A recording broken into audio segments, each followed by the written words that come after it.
Amén. Y que vayamos, hermano, a leer la Biblia. Vamos a tomar el libro de Colosenses nuevamente, solo que vamos a leer, ¿verdad?, los versículos 18 en adelante. Gloria al Señor. De ahí vamos a leer hoy Colosenses capítulo 2, versículo 18 en adelante. Gloria a Dios.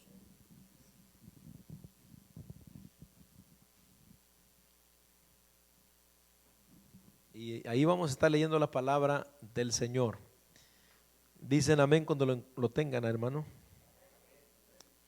Vamos a leer y dice ahí la palabra, Colosenses 2, 18. Nadie os prive de vuestro premio, afectando humildad y culto a los ángeles, entremetiéndose en lo que no ha visto, vanamente hinchado por su propia mente carnal, y no haciéndose de la cabeza en virtud de quien todo el cuerpo, nutriéndose y uniéndose por las coyunturas y ligamentos, crece con el crecimiento que da Dios.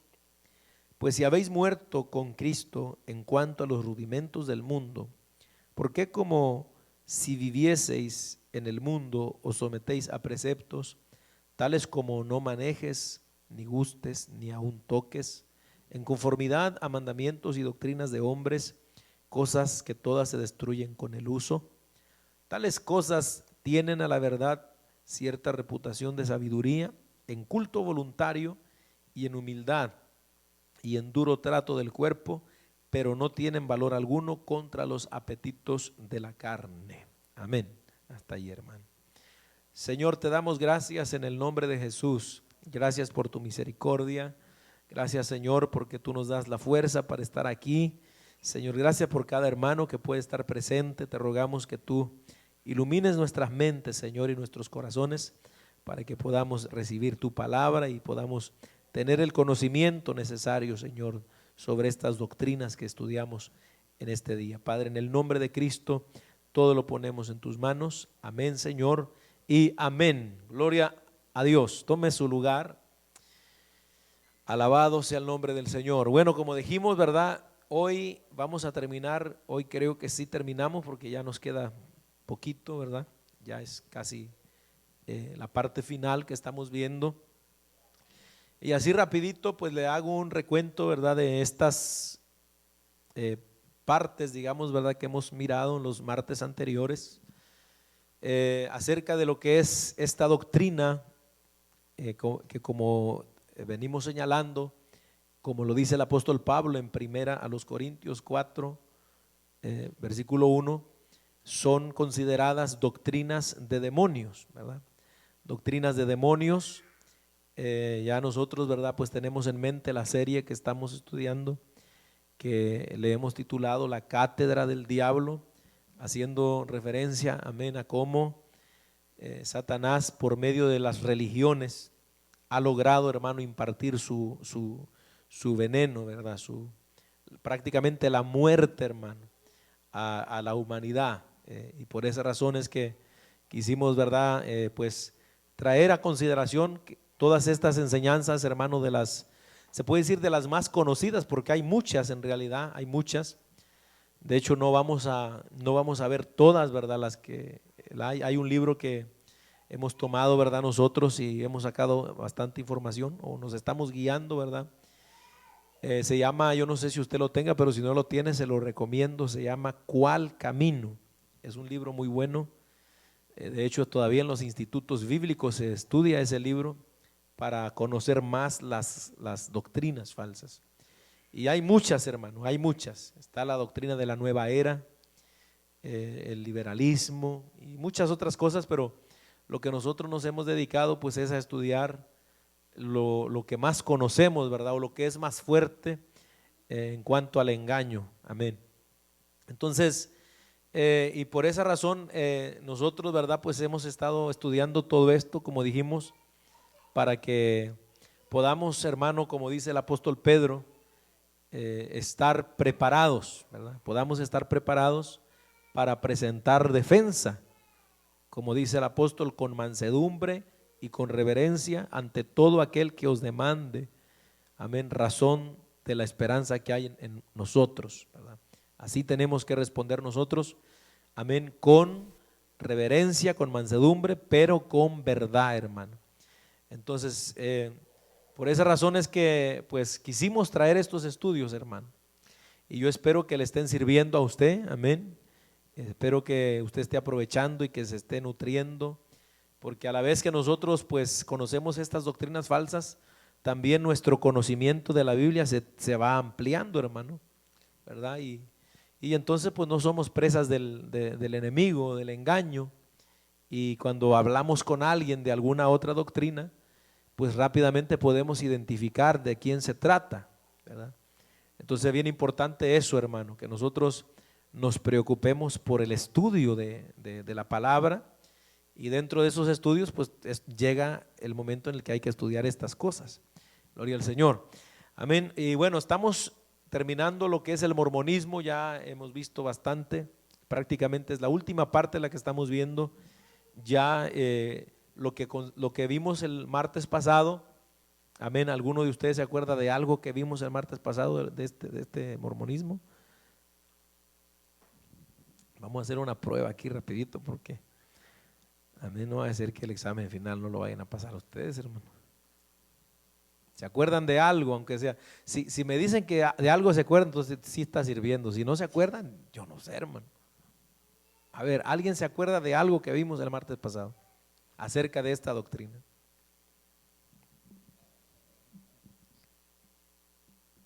Uno nomás, no se me amontone. Son doctrinas fuertes, hermano, y bien dañinas, bien dañinas. Estas doctrinas, o sea que debemos de conocer estas cosas, porque en primer lugar, ¿verdad? Nosotros tenemos que defender la fe, porque esta gente afirma ser iglesia de Dios como usted. Dice que son cristianos también. Entonces usted puede llegar con un mormón y darle la mano y decirle: Dios le bendiga, hermano. Bueno, no podemos, pero si alguien no sabe, eso es lo que va a hacer. ¿Sí me entiende? No, yo creo en Cristo, yo creo en el Espíritu Santo, creo en el Padre, Padre Celestial, dicen los mormones. Ah, yo también, dicen los hermanos. ¿Sí me entiende? Entonces, sí, hermano.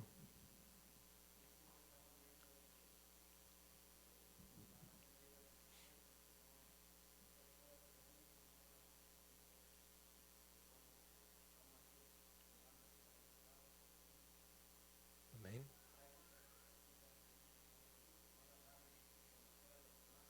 Amén.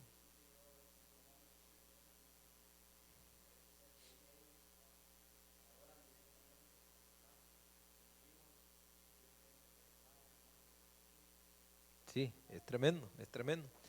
Entonces hay cierta como mezcla con lo que es la masonería y todas esas cosas, ¿verdad? Por supuesto, ellos no hablan abiertamente de eso, pero ya cuando se va metiendo en todas esas cosas, sale todo eso, hermano.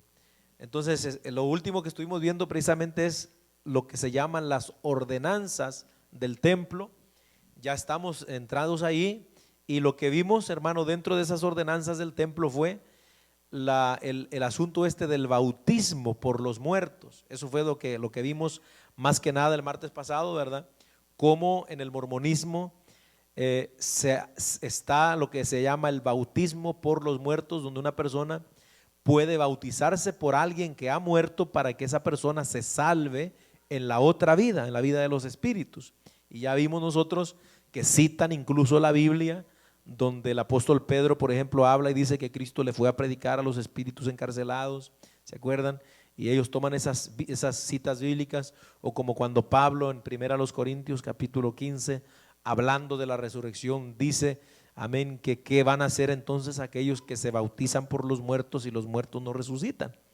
Y agarran estos textos, ¿verdad?, para torcerlos y hacer creer que estos hablan de que es una práctica que la iglesia tenía, bautizarse por los muertos. Por eso es que lo hacen, ¿dónde? Solo en el templo. Por eso se llaman las ordenanzas del templo. Amén. Vamos a continuar con las ordenanzas del templo entonces, y son tres ordenanzas principales, ¿verdad? La primera, el bautismo por los muertos, y la segunda es la que vamos a comenzar a ver hoy, que es la investidura del templo. Así se le llama, la investidura del templo. ¿Qué es esto? Bueno, en las propias palabras de los mormones, la investidura es un don, un regalo. Es, según ellos, un don de Dios en virtud del cual Él le confiere bendiciones sagradas sobre la persona. Algunos de los beneficios que se reciben con esta investidura, según los mormones, es que la persona que es investida, ¿verdad? La investidura, haga de cuenta que es como una ceremonia donde se usan vestiduras, ¿verdad? Vamos a ver más adelantito, pero se usan vestiduras especiales, blancas, se hace una oración especial por las personas, imponiéndole las manos, ¿verdad? Y a través de esta ordenanza o de esta ceremonia, dicen los mormones o la doctrina mormona, que la gente recibe mayor conocimiento sobre los propósitos y enseñanzas del Señor. Número 2, dice que reciben poder para hacer todo lo que Dios quiere que hagamos los cristianos, según ellos. También dice que guía y protege, amén, guía y protección de Dios al servir al Señor, nuestras familias y los demás. O sea que a través de esta ordenanza se recibe todo esto y también mayor esperanza, se recibe consuelo, se recibe paz, se reciben bendiciones prometidas en esta vida y en la venidera.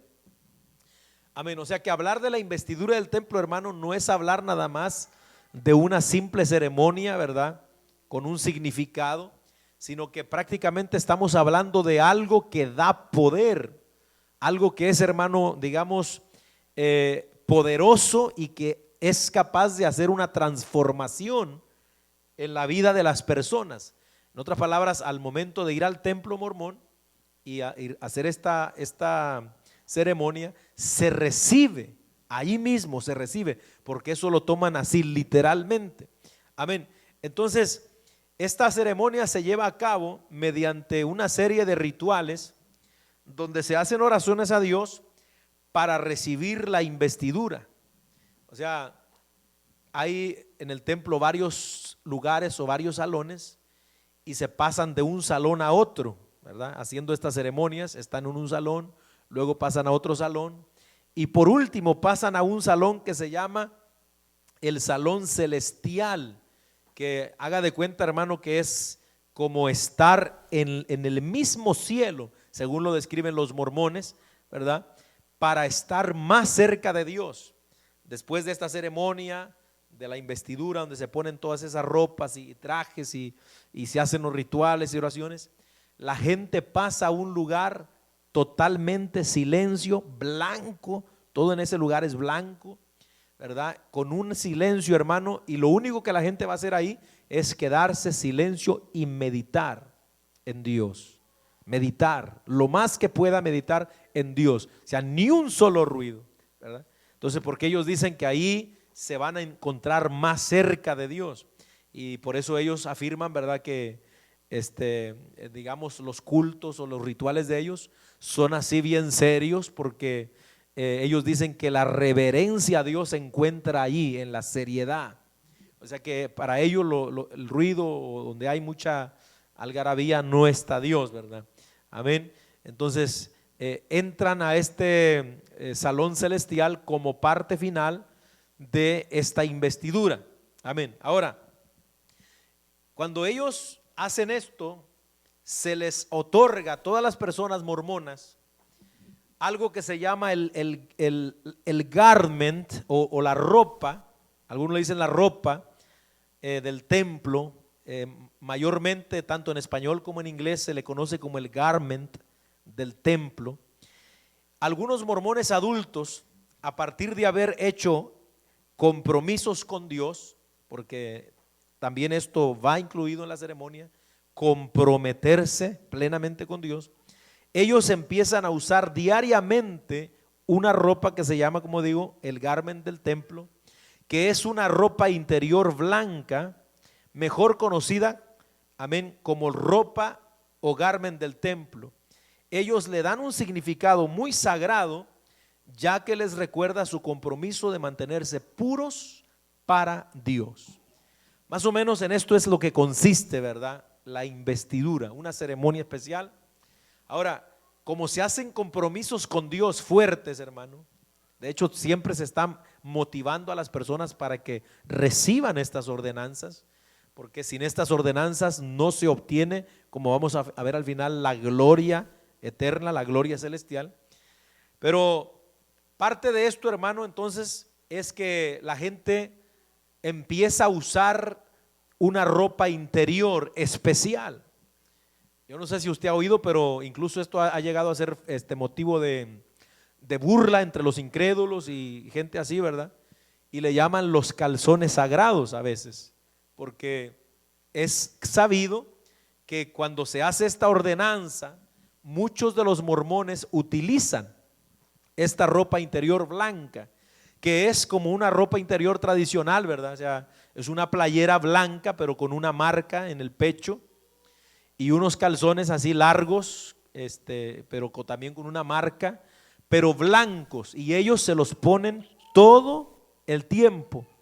Se lo ponen debajo de la ropa, es digamos casual, no se ve. Entonces los que hacen deportes o cosas por el estilo, pues siempre tienen cuidado de no enseñarlo, porque esto es algo muy sagrado para ellos. Entonces, a donde quiera que vayan, en otras palabras, es diario esto, hermano. El asunto es la importancia que le dan esto como algo sagrado, porque ellos dicen que les recuerdan los compromisos que Dios ha hecho con el templo, y más o menos ellos lo comparan con, por ejemplo, las sotanas que usan los curas, ¿verdad? Los curas católicos, usted puede identificar a un cura católico por la sotana negra, por el cuellito aquí, ¿verdad? El blanco, o digamos a los judíos con la kipá en la cabeza, la gorrita esa que se pone, el manto y cosas por el estilo. Por eso ellos dicen, no entendemos por qué se burlan de nosotros diciéndonos que usamos calzones sagrados o calzones mágicos, porque todas las religiones usan, dicen ellos.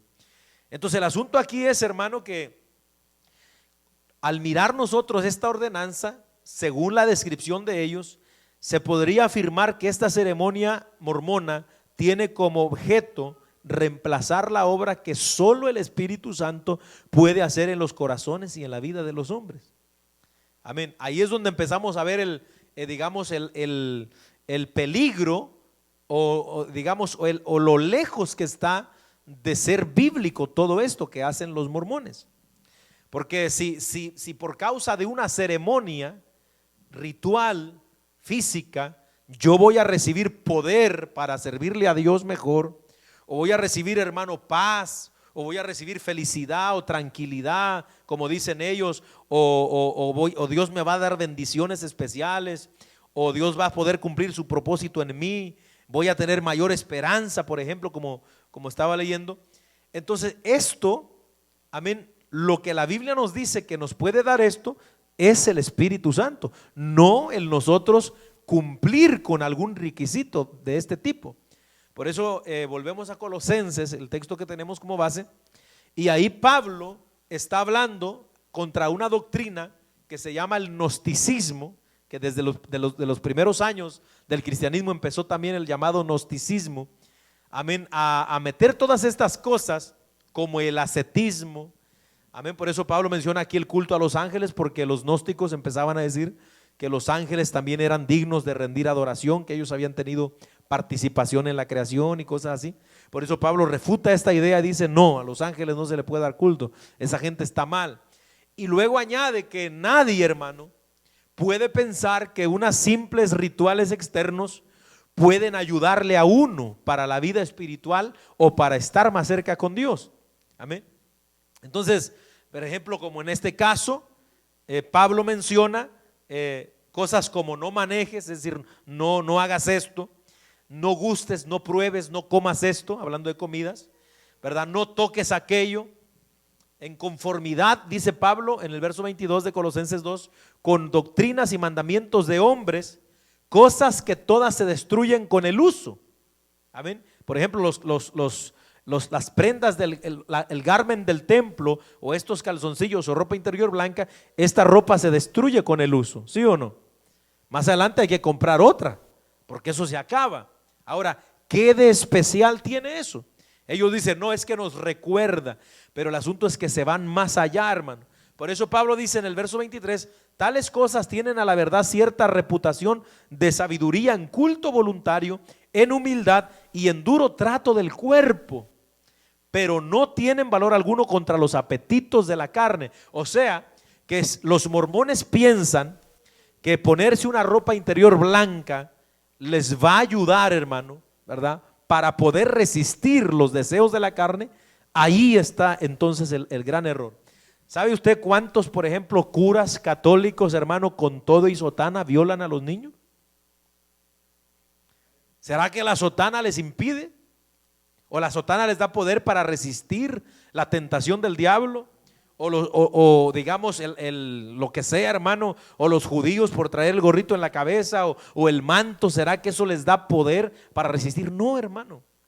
Entonces, ¿qué es lo que hacen las religiones? Es lo que hacen esto.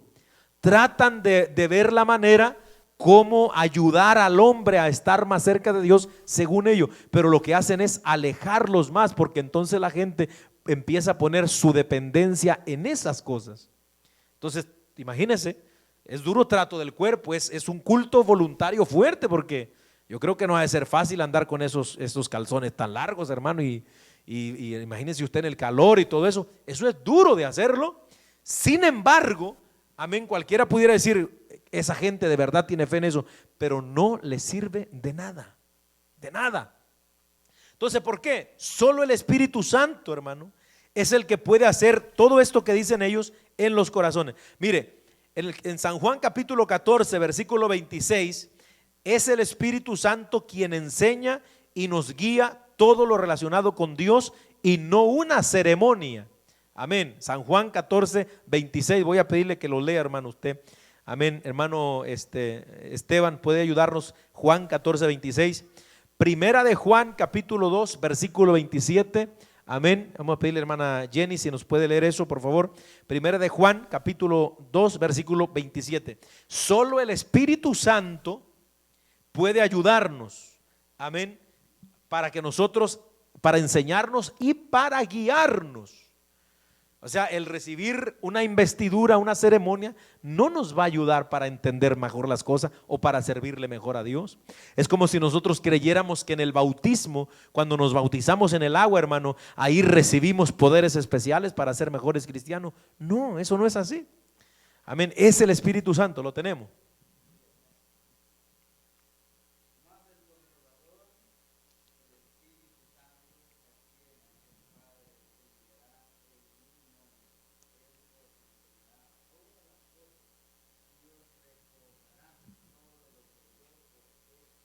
Amén, es el Espíritu Santo, nos enseñará todas las cosas y nos recordará. ¿Quién? El Espíritu Santo, no una ceremonia. Primera de Juan 2, 27.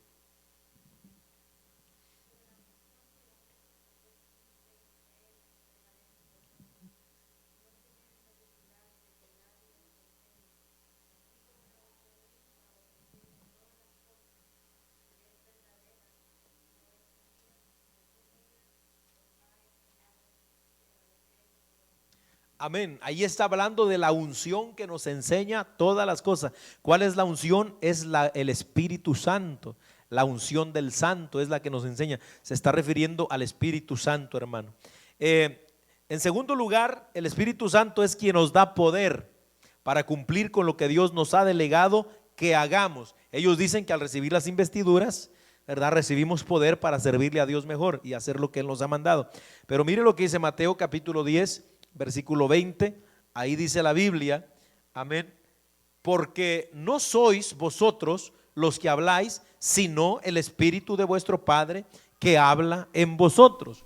Es decir, a la hora de predicar, a la hora de nosotros hacer la obra de Dios, es el Espíritu Santo el que lo hace, hermano, por medio de nosotros. El mismo versículo, un versículo también bien conocido es Hechos capítulo 1, versículo 8, que dice: pero recibiréis poder cuando ¿qué? Cuando haya venido sobre vosotros el Espíritu Santo. Note, y me seréis testigos, amén, en Jerusalén, en Judea, en Samaria y hasta lo último de la tierra. ¿Para qué recibimos el poder de lo alto, del Espíritu? para ser testigos, para hacer lo que Dios nos mandó que hagamos. O sea, no estamos hablando de una ceremonia, algo externo, hermano. No. El vestir alguna prenda como señal de consagración no es eficaz, amén, contra los apetitos de la carne, como ya estamos leyendo Colosenses capítulo 2. Solo el Espíritu Santo puede ayudarnos a hacer morir las obras de la carne. Veamos lo que dice Romanos 8, versos 12 y 13.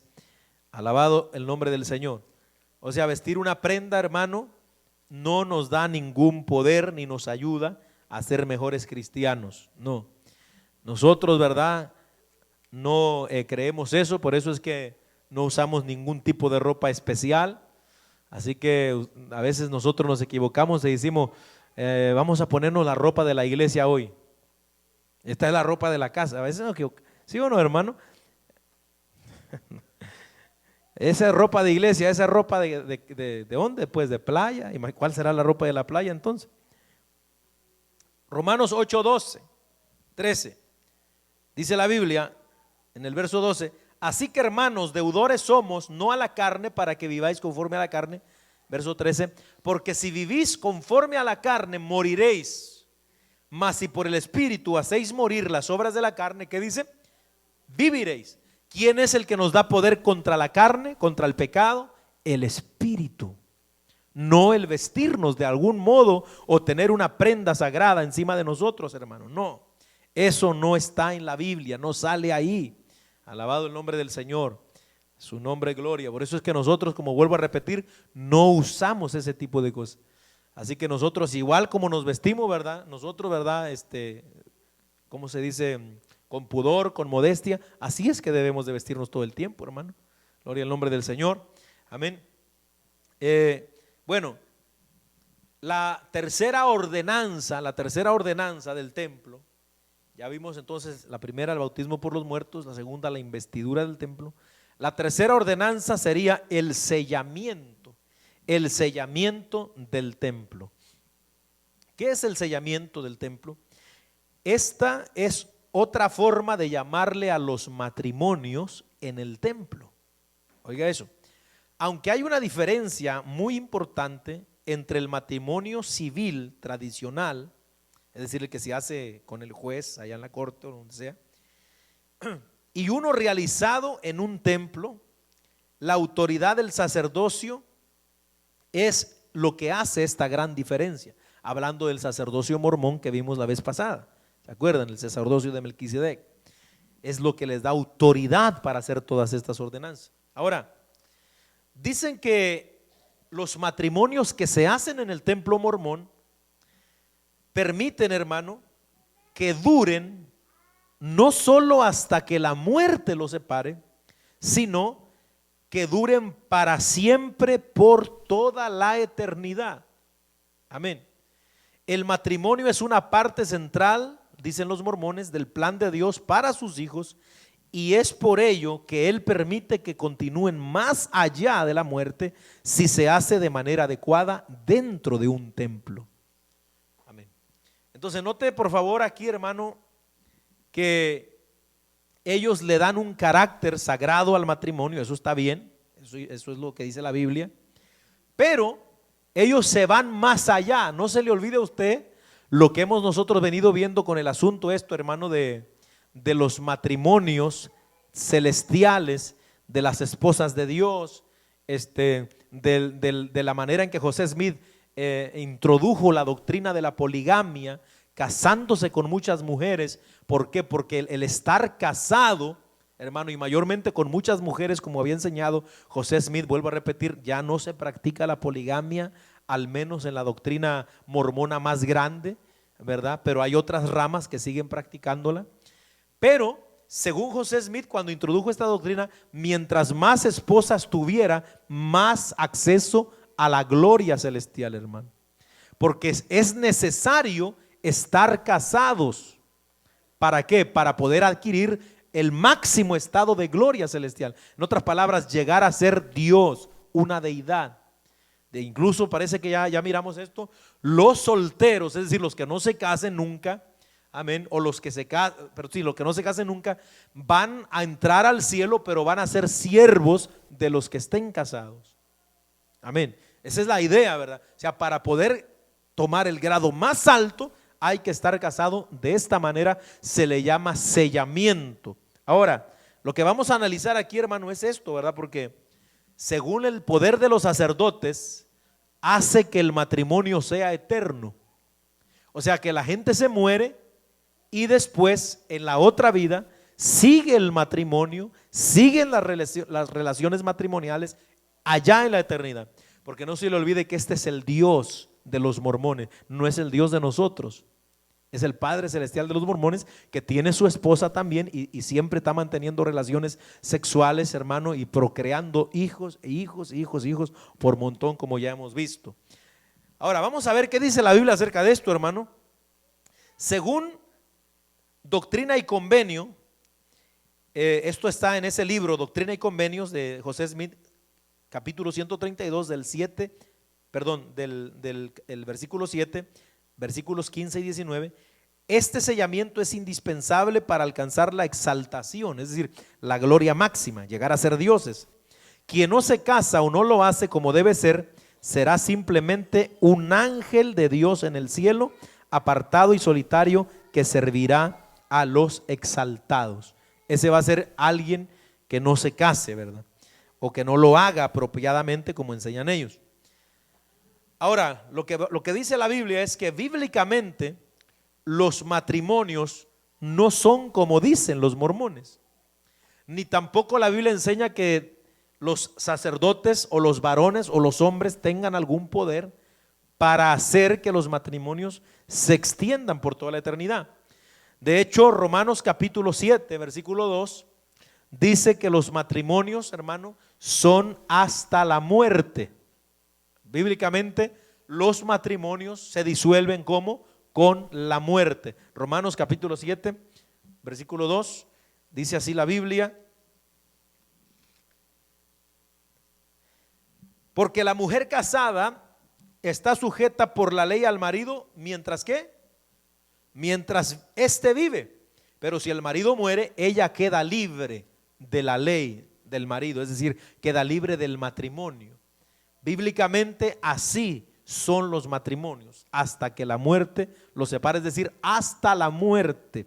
Alabado sea el nombre del Señor. Ahora, la Biblia dice que en el cielo no existirán los matrimonios como son conocidos aquí en la tierra.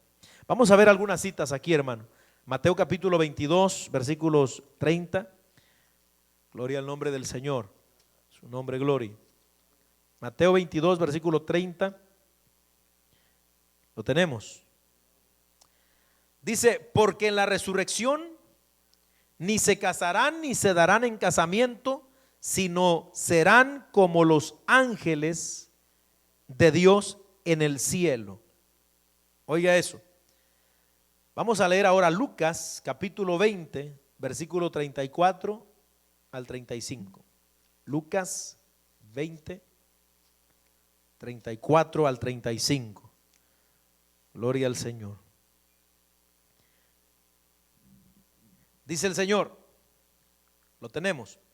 Entonces respondiendo Jesús le dijo: los hijos de este siglo se casan y se dan en casamiento, mas los que fueren tenidos por dignos de alcanzar aquel siglo, es decir, la vida eterna, amén, y la resurrección de entre los muertos, ni se casan ni se dan en casamiento, porque no pueden ya más morir, pues son iguales a los ángeles y son hijos de Dios al ser hijos de la resurrección. Amén. Ahora, ¿de dónde sale esta, digamos, esta discusión de Jesús? Esta es una discusión que Cristo, el Señor, tiene con una secta que se llama los saduceos. Los saduceos negaban la resurrección. Ellos no creían que hubiera muerte, ¿verdad? O que hubiera a existir una resurrección. Entonces le presentan una pregunta para atrapar a Jesús y le hablan, ¿verdad? De unos hermanos, un hombre que tenía una mujer, y entonces el hombre murió, la mujer, como la ley decía, que se casara con el marido, perdón, con el hermano La ley la mandaba a casarse con el hermano para que le dejara descendencia, pero esta mujer se casó hasta con 7 y todos se murieron. Entonces la pregunta de ellos es: cuando la gente resucite, porque están diciendo que no hay resurrección, pero para ver qué dice el Señor, cuando resuciten, ¿de quién va a ser mujer esta señora si la tuvieron los 7 hermanos? Entonces pensaron atrapar al Señor, y ahí es donde el Señor responde esto: ustedes son ignorantes, ustedes no conocen la palabra de Dios, porque en el cielo, como dice Mateo que leímos, ¿verdad? 22:20, también Marcos 12:25, ni se casarán ni se darán en casamiento. Y aquí Lucas nos dice claramente que serán como los ángeles de Dios. Ahora, lo que vemos nosotros aquí, hermano, es porque digamos que podemos pensar, ¿verdad?, muchas cosas, pero lo que nosotros podemos entender aquí es que los matrimonios no van a ser, amén, en el cielo como lo son aquí. Ahora, el Señor dice que allá no habrá casamientos, no habrá, ni se casarán ni se darán en casamiento. Ahora surge la pregunta, ¿verdad?, entonces de si, por ejemplo, un matrimonio que le sirve a Dios aquí en la tierra, el esposo, la esposa, los hijos, cuando vayan al cielo, quiere decir entonces que ya no va a ser mi mujer, o no va a ser mi esposo, o no va a tener una familia. Son las preguntas que surgen, ¿verdad? Entonces, como es algo que está un poquito oscuro, lo único que nosotros podemos hacer es pensar. Ahora, pero de que la gente se va a conocer en el cielo, eso podemos entenderlo claro por la Biblia, ¿verdad? No es el tema hoy, pero por ejemplo Mateo 17, donde habla de que se aparece Moisés y Elías conociéndose, ¿verdad?, entre sí, hablando. Todo eso nos indica que sí se va a conocer. Ahora, lo que podemos nosotros suponer, hermano, es que pueda ser, ¿verdad?, que la relación va a seguir allá, pero va a ser totalmente diferente de aquí en la tierra. O sea, aquí el matrimonio pues es como es, ¿verdad? A pesar de todos los defectos que tenga, digamos, el ser humano, es una de las instituciones más sagradas que hay, el matrimonio. Es honroso delante de Dios. Entonces puede ser que no va a ser igual que acá, ¿verdad?, aquí en la tierra, como es aquí, pero puede ser que la relación, hermano, va a ser aún más profunda, pero diferente a como es aquí. Amén. Ahora, no podemos nosotros, ¿verdad?, pues suponer más de lo que no dice la Biblia. Así que no podemos agregarle mucho. Alabado el nombre del Señor, sino solamente pues pensar, hermano, en esto. Pero de que la Biblia dice que no se casarán ni se darán en casamiento, y que no van a existir matrimonios como aquí ahora, eso está claro. El Señor dice no. Ahora, una de las razones que se argumentan es que, por ejemplo, al decir el Señor que serán como los ángeles del cielo, es que no va a haber relaciones sexuales allá, porque los ángeles son asexuales. Usted siempre va a ver en la Biblia que los ángeles se presentan, aunque se presentan siempre en forma masculina, nunca en la Biblia se presenta un ángel en forma femenina, sino siempre masculina. Entonces, pero da la idea entonces de que son asexuales, es decir, no son ni femeninos ni masculinos, amén, no podemos catalogarlos así terrenalmente. Son misterios para uno, hermano, pero se piensa de esa manera, ¿verdad? O sea, son los pensamientos que se tiene. Alabado sea el nombre del Señor. Amén. Así que, hermano, pues no se ponga triste, por eso es que aquí hay que siempre estar buscando que nuestros matrimonios, hermano, estén bien. ¿Cuánto alaban al Señor? Y allá, amén, si es que va a seguir el matrimonio en una relación más profunda, pues eso va a ser mucho mejor todavía, hermano. Alabado sea el nombre del Señor. Algunos se ponen hasta alegres, ¿verdad, hermano? Qué bueno que hasta ahí se va a acabar ya. Pero no, eso no es así. Bueno, vamos a entrar a la parte final y vamos a hablar acerca de la vida eterna, la vida eterna. ¿Qué dice el mormonismo acerca del final ya, la vida eterna? ¿Cómo va a ser eso? Bueno, para el mormonismo hay 4 lugares en el que los hombres pasarán la eternidad. Los 3 estados de gloria, que según ellos son, número 1, el reino celestial, número 2, el reino terrestre, número 3, el reino telestial, con T, no con C, con T, celestial, amén. Y por último, las tinieblas de afuera. En su libro Doctrina y Convenios, en la sección 76, versos 71 al 119, José Smith recibe la revelación de estos lugares donde el hombre pasará la eternidad. Amén. Ahora vamos a analizarlos brevemente, ¿verdad? Para terminar. El reino celestial del que habla José Smith, o Doctrina y Convenios, la doctrina mormona, este reino, el reino celestial, es el grado más alto de gloria que una persona puede heredar. En este lugar, dice Doctrina y Convenios, las personas vivirán en paz, felicidad, amor y armonía con nuestro Padre Celestial, con su Hijo Jesucristo y con el Espíritu Santo, o sea, con toda la deidad.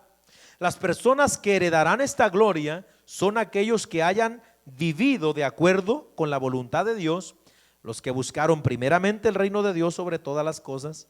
También es necesario recibir las ordenanzas del bautismo, como vimos, el don del Espíritu Santo por la imposición de manos, las ordenanzas del templo. Una de las razones que las personas tendrán gozo en este reino es porque podrán estar con sus familiares en el reino celestial. Es necesario recibir las ordenanzas del sellamiento, el matrimonio celestial, para poder recibir esta gloria. No hay deseo más grande para un fiel miembro de la iglesia de Jesucristo de los santos de los últimos días que recibir este grado de gloria y vivir con sus seres queridos por toda la eternidad. Doctrina y Convenios 132 verso 23 dice: mas si me recibís en el mundo, entonces me conoceréis y recibiréis vuestra exaltación, es decir, van a ser dioses, para que donde yo estoy, vosotros también estéis, según dijo Jesús esto. Ahora, este es el reino celestial, la gloria más alta, lo que aspira todo mormón, o sea, estar con Dios, el Espíritu Santo, con Cristo, y ver a sus familiares. Ok, ya va a haber paz, seguridad, bendición. Ahora, en el segundo lugar, que es el reino terrestre, allí las personas que hereden este lugar serán aquellas quienes no aceptaron, oiga esto, el evangelio de Jesucristo en la vida mortal, sino hasta en el mundo de los espíritus. O sea, por ejemplo, los que se salvaron porque se bautizó fulano por él, ¿verdad? Entonces va a recibir este lugar. Los que se salvan cuando después de muertos no pueden ir a la gloria celestial ni ser dioses, sino que van a estar un poquito más abajo. Entonces, estas personas sufrirán el castigo por sus malas obras y resucitarán hasta después del milenio. Dicen ellos, estos son los mentirosos, los hechiceros, los adúlteros, los fornicarios y quien quiera que ama y hace mentira, que señala el Apocalipsis 22:15. Estas personas recibirán, según José Smith en Doctrina y Convenios 76 versículo 103, recibirán las visitas del Espíritu Santo, pero no las de Dios ni la de Jesucristo. Oiga el castigo tan tremendo, hermano. Estos que van a estar en este lugar son los adúlteros, los hechiceros, los fornicarios, los mentirosos. Todos esos van a recibir una gloria, pero es un reino terrestre, es una gloria inferior. Alabado el Señor. Oiga, hermano, entonces el segundo lugar quiere decir, acuérdese que para los mormones todo el mundo se salva, hasta los ateos se salvan, todo. Si es que el diablo no se salva nomás porque ya sería demasiado, ¿verdad? Pero, ok, el tercer lugar sería el reino celestial. Dijimos el primero, el reino celestial, lo más alto. El segundo, el reino terrestre. El tercero, el reino celestial. ¿Qué es esto? En la doctrina mormona se enseña que las personas que heredarán este reino son las que no aceptaron el evangelio ni en la vida mortal ni en el mundo de los espíritus. Estas personas sufrirán el castigo por sus malas obras y también resucitarán, amén, después del milenio, amén. Entonces, bueno, creo que le leí en el segundo, me había pasado, hermano. Sí, estos son los del reino celestial, los que había hablado de los adúlteros. Los del reino terrestre, amén, estos son las personas que sí aceptaron el evangelio en la tierra, pero se salieron, se apartaron de la iglesia, es decir, se fueron de los mormones. Amén. Si estaba haciendo apunte para que corrija ahí poquito. Entonces, el reino terrestre son los que sí aceptaron a Cristo en el mormonismo, pero se salieron, o sea, no obedecieron, no continuaron. Ellos dicen, no podrán recibir de la presencia de Dios Padre, tampoco van a vivir con sus familiares, pero Cristo podrá visitarlos. Amén. Esos son los del reino terrestre. Los del reino celestial entonces son todos estos mentirosos, adúlteros, fornicarios, y estos, amén, solo van a recibir la visita del Espíritu Santo, pero no la de Cristo ni la del Padre, porque ya son más malos. Y por último, están las tinieblas de afuera, que sería como quien dice el infierno. A este lugar irán aquellos que por medio del Espíritu Santo hayan obtenido un testimonio de Jesucristo y después de esto se hayan dejado vencer por Satanás, negando la verdad, es decir, los apóstatas. Los mormones creen que es un pecado imperdonable negar al Espíritu Santo luego de haberlo recibido.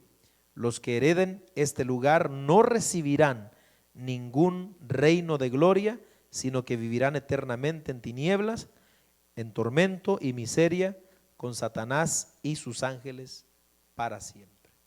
Amén. O sea, estos son los 4 estados en los que el hombre pasará la eternidad. Ahora, ¿le suena algo bíblico eso o no? De verdad la Biblia dice que hay 4 lugares, uno para los más buenos, otro para los menos buenos y otro para los menos. No, eso es antibíblico, hermano. Ahora, la Biblia no habla de esto. Amén. Está claro que solo hay 2 lugares donde el hombre puede pasar la eternidad: el cielo o el infierno o lago de fuego. 2 lugares, el cielo o el infierno. Amén. O lago de fuego al final. Ahora, estos 2 lugares se enseñan, hermano, amén, por todo a lo ancho y a lo largo de la Biblia. Está claro, no hay por qué discutir.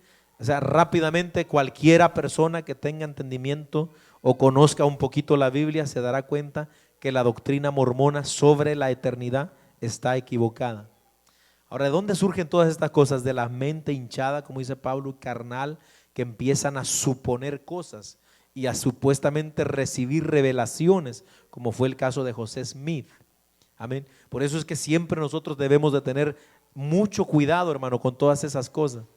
Usted, por ejemplo, en estos últimos días ha habido bastante auge, hermano, de personas que se levantan dando sus testimonios de que fueron al infierno, de que fueron al cielo, de que fueron aquí, de que caminaron por allá, de que el Señor los llevó. Y hermano, total que ir al infierno, hermano, se ha convertido en algo, ¿cómo le diré? En algo tan común, es como ir a la Walmart, ir y venir a la Walmart, ir al infierno en el día de hoy. El asunto es que cuando usted empieza a escuchar los testimonios, unos dicen de un modo y otros dicen de otro. Por ejemplo, una de las cosas que no sale en la Biblia, no está en la Biblia, es que, por ejemplo, la gente que ven en el infierno está atormentada por demonios. ¿Usted ha encontrado eso en la Biblia? ¿Qué era lo que atormentaba al rico que murió? La llama, el fuego. Pero no habla de un demonio que le venía a picar las costillas o a llenarle la boca de comida, porque como era un glotón y todo el tiempo pasaba comiendo. Entonces los que reciben revelaciones, por ejemplo, dicen que los que pues el pecado que tuviera o lo que lo habría alejado de Dios, por ejemplo el baile, pues uno de los castigos en el infierno es que va a estar bailando toda la eternidad, ¿verdad? El que, no sé, era adúltero, pues, ¿verdad? Una serpiente va a estar atravesando el cuerpo de una mujer porque ella pues se deleitó en la fornicación y eso. O sea, eso es, hermano, algo que, o sea, da miedo y espanta, pero no sale en la Biblia. Otros que el infierno tiene cabeza, tiene manos, tiene pies, y son muchas cosas. Por eso usted y yo tenemos que tener mucho cuidado cuando oímos testimonio, hermano. Amén. Y debe lo más que conocer la Biblia, porque incluso en el infierno Satanás no va a tener un lugar privilegiado. de Él mandar a los demonios a que atormenten a la gente, Él mismo va a estar sufriendo por los siglos de los siglos. Eso es lo que enseña la Biblia. Ahora, en primer lugar, el cielo, que habla la Biblia, el único lugar allá arriba, será habitado, según dice la Biblia, por todos los que fueron lavados de sus pecados por la sangre de Cristo. Segunda a los Corintios, capítulo 5, versículo 1, nos habla, ¿verdad?, del cielo. Amén. Esa morada allá en el cielo. Filipenses capítulo 3, versículo 20, nos dice la Biblia que nuestra ciudadanía, ¿dónde está? En el cielo. Vamos a leer lo que dice Primera de Pedro capítulo 1, esto sí lo vamos a leer directo aquí en la Biblia, versículo 3 al 5, para verlo, el lugar que le espera a los que han confesado a Cristo. Primera de Pedro capítulo 1, su nombre, gloria, aleluya. Versículos 3 al 5, lo tenemos.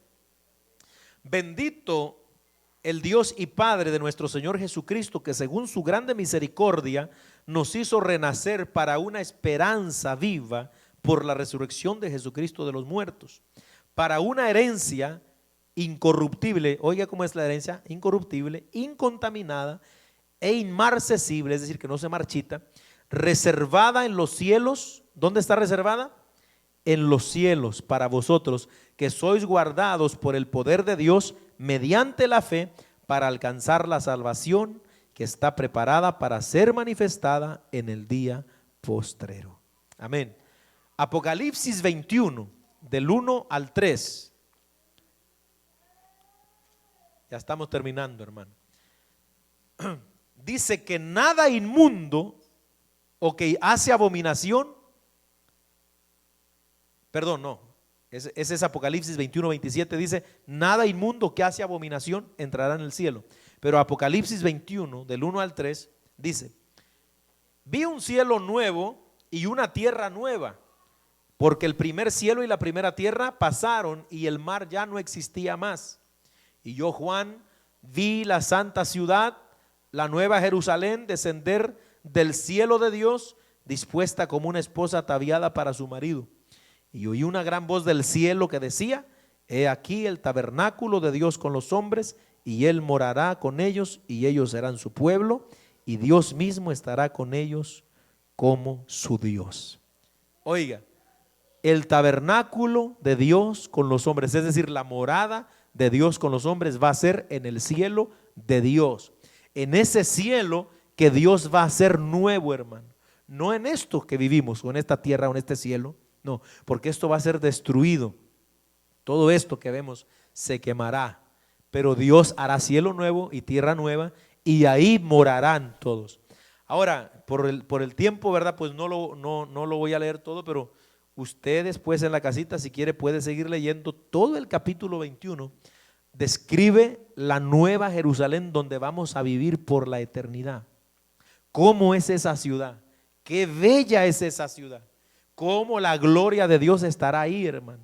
No hay necesidad de sol ni de luna, porque el Cordero, hermano, alumbrará todo. Alabado el nombre del Señor.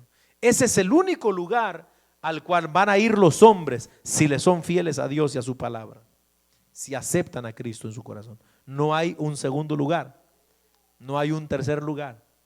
Amén. Donde les va a ir mejor, donde a lo mejor va a ir el Espíritu Santo a visitarlos, pero no el Padre o no el Hijo. No, eso es un cuento inventado por José Smith, hermano. Por último, el segundo lugar del que habla la Biblia, llamado la condenación del infierno, dice Mateo capítulo 25 y versículo 41, que fue creado para Satanás y sus ángeles. O sea, el infierno no fue creado para los seres humanos. ¿Por qué hay tantos seres humanos ahora ahí? Porque ellos solitos se han querido ir para allá. Dios no envía a nadie al infierno, no. El hombre solo agarra camino para allá. Al final, oiga esto, el mismo infierno entregará a sus muertos, es decir, sus moradores, para ser lanzados al lago de fuego, oiga, por la eternidad. Esta será la morada eterna de los que rechazaron la justicia de Dios por medio de su Hijo y no se hallaron inscritos en el libro de la vida del Cordero. Vamos a leer Apocalipsis 20, versículo 15, y luego Apocalipsis 21, versículo 8. Apocalipsis 20, verso 15, oiga cómo dice. Bueno, voy a leerle desde el 13, hermano, desde el 12 para que agarremos todavía mejor. Lo tenemos. Y vi a los muertos, grandes y pequeños. Aquí no está hablando de adultos y niños, aquí está hablando importantes o no importantes, o sea, ricos y pobres, de pie ante Dios. Y los libros fueron abiertos y otro libro fue abierto, el cual es el libro de la vida, y fueron juzgados los muertos por las cosas que estaban escritos en los libros según sus obras. Note, y el mar entregó los muertos que había en él, y la muerte y el Hades, es decir, el infierno, aquí la palabra Hades es la palabra para infierno, entregaron los muertos que había en ellos y fueron juzgados cada uno según sus obras. Oiga el 14, y la muerte y el infierno y el Hades fueron lanzados al lago de fuego. Esta es la muerte segunda. Y el que no se halló inscrito en el libro de la vida, ¿qué dice? Fue lanzado al lago de fuego. Apocalipsis 21:8, y dice ahí: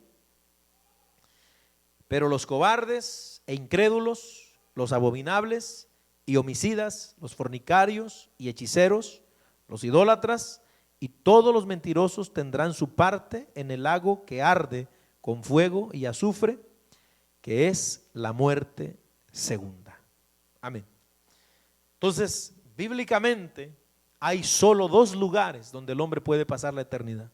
No tres, no cuatro, dos: el cielo o el infierno, el cielo o la condenación. Y está claro, estos que dicen los mormones que son los que van a heredar el reino celestial, fue que dijimos, ¿verdad? El reino celestial es el más bajo, son estos que dice la Biblia que van a ir al lago de fuego. Amén. O sea, ¿por qué, hermano? Porque el Señor hasta el día de hoy está dando mucha oportunidad para que la gente escape, crea el evangelio de su Hijo. Amén. Y Satanás, a través de estas religiones, porque, hermano, si este es el castigo por no vivir para Dios, imagínense qué castigo. Un lugar donde a lo mejor no vamos a tener la visita del Padre ni de Cristo, pero ahí va a estar el Espíritu Santo, ahí va a estar bien tranquilo. Entonces, ¿cómo está eso, hermano? Todo esto en realidad motiva a muchas personas a vivir, hermano, fríamente, a no prestarle atención a la palabra del Señor y vivir para Dios como debe de ser. Así que aquí, hermano, terminamos, ¿verdad?, nuestro estudio sobre el libro de los, sobre la doctrina de los mormones, y todas estas doctrinas constituyen doctrinas de demonios. Satanás enseñando a través de las religiones, hermano. ¿Para qué? Para que la gente se pierda. Por eso es que necesitamos aprender esto para poder ayudar a otra gente, hermano, y que puedan salir ellos del error. Amén, porque imagínese usted, estar en una religión de estas es como estar perdido, hermano, en el mundo. Así que Dios nos ayude, ¿verdad? Vamos a dejarle por aquí. Con la ayuda del Señor, el próximo martes vamos a comenzar con el estudio de lo solo Jesús. Amén, es un estudio también muy profundo y espero, ¿verdad?, que le pongamos más atención todavía a este estudio que viene, porque es de los más que nos vamos a encontrar, hermano, y es de las doctrinas más enredadas que puede haber. Vamos a ver eso, vamos a verlo el próximo martes, si el Señor no ha venido. Póngase de pie, vamos a darle gracias a Dios y oramos.